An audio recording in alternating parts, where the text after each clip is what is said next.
लखनऊ पवित्र सनातन हिंदू राष्ट्रीय और पूजनीय गौ माता की सुरक्षा के लिए लोक कल्याण के लिए महायज्ञ करवाया जा रहा है, जिसमें सभी को हिंदुओं को एकत्रित किया जा रहा है, जिसमें मां पीताम्बरा और महात्मा बुद्ध का जो संकल्प था सबको एक साथ लेकर चलना, वही हमारा भी संकल्प है। और इस संकल्प के तहत यूपी और बाकी के राज्यों से जो लोग आएंगे उनको जोड़ने का काम किया जाएगा। और महंत का कहना है कि कोरोना के बैक्टीरिया इस यज्ञ के द्वारा खत्म हो जाएंगे। और सतयुग में वैज्ञानिक जितने भी थे, ये हम नहीं शास्त्र कहता है, सब योगी थे, शास्त्रों द्वारा खोजी गई, इससे वर्षा भी होती है, इसलिए इस विधि का आयोजन किया गया। तमाम तरीके के बैक्टीरिया सब मर जाएंगे, पर्यावरण बिल्कुल संतुलित और स्वच्छ हो जाएगा, जिससे लोगों का स्वास्थ्य बढ़ेगा, उसकी रोग प्रतिरोधक क्षमता बढ़ेगी, तो यह लोगों को लाभ होगा। तो महाराज जी, बदला जिस तरीके से समाज बदल रहा है, मॉडर्न हो रहा है, पहले घरों घरों में यज्ञ होते थे, आज के समय में लगता है आपको कि कहीं ना कहीं से लोगों को इसके लिए जागरूक होना होगा, क्योंकि कई तरीके के साइंटिफिक रीज़न भी हैं।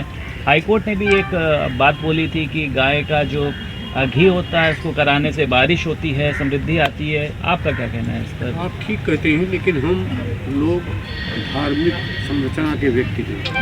हमको हमारा ये फंडामेंटल राइट है, हमें न ये सुप्रीम कोर्ट कर सकता, न हाई कोर्ट कर सकता जी, न उसके ये अधिकार क्षेत्र की बात जी, हम उससे परे की वस्तु है। जी, तो हाई कोर्ट क्या कहता है ये कोई माने नहीं रखता, जी, वो राजनीतिक सामाजिक आर्थिक क्षेत्रों में तो माने हैं, लेकिन मैं श्वास सुप्रीम कोर्ट के आदेश से लूँगा ऐसा संभव नहीं, या आपको हाई कोर्ट आदेश देगी कि आप श्वास लेंगे, ऐसा संभव नहीं। इसलिए उस क्षेत्र में आपको जाना चाहिए कि जहाँ से आपको ये जानकारियाँ मिलनी है और जहाँ तक आप उसके प्रतिबंध में रह सकते हैं।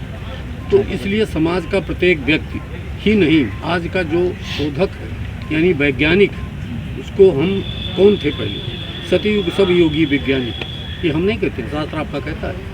संसार में जितने वैज्ञानिक थे सब योगी थे, और उन्हीं के द्वारा खोजी गई यह यज्ञ विधि है जो पूर्ण रूप से वैज्ञानिक है। आज तक इसका विकल्प विश्व के किसी भी वैज्ञानिक संस्थान के पास नहीं है।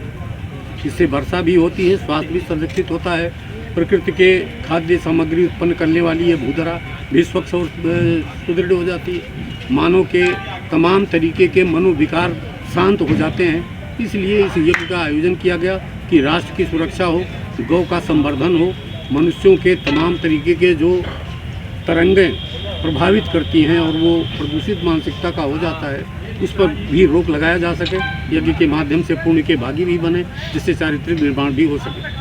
महाराज जी, कहाँ से लोग इसमें शामिल हो सकते हैं? जिस तरीके से अभी आपने प्रचार वाहन को एक झंडी दिखाई है, कितने दिन तक आयोजित रहने वाला है ये? तो 22 तारीख से 30 तारीख तक है जी, 22 जनवरी से लेकर 30 जनवरी तक जी। आने की जो बात है वो कहाँ तक के लोग आ जाएंगे इस पे कहा नहीं जा सकता, क्योंकि सभी भारतवासी ही सब जो हैं वो धार्मिक वृत्ति के, और कब कहाँ से कौन आ जाए, इस धर्म में शामिल हो जाए, पुण्य का भागी हो जाए, ये कहा नहीं जा सकता। मैं तो मानता हूँ कि भारत के प्रत्येक जिलों के लोग यहाँ होंगे।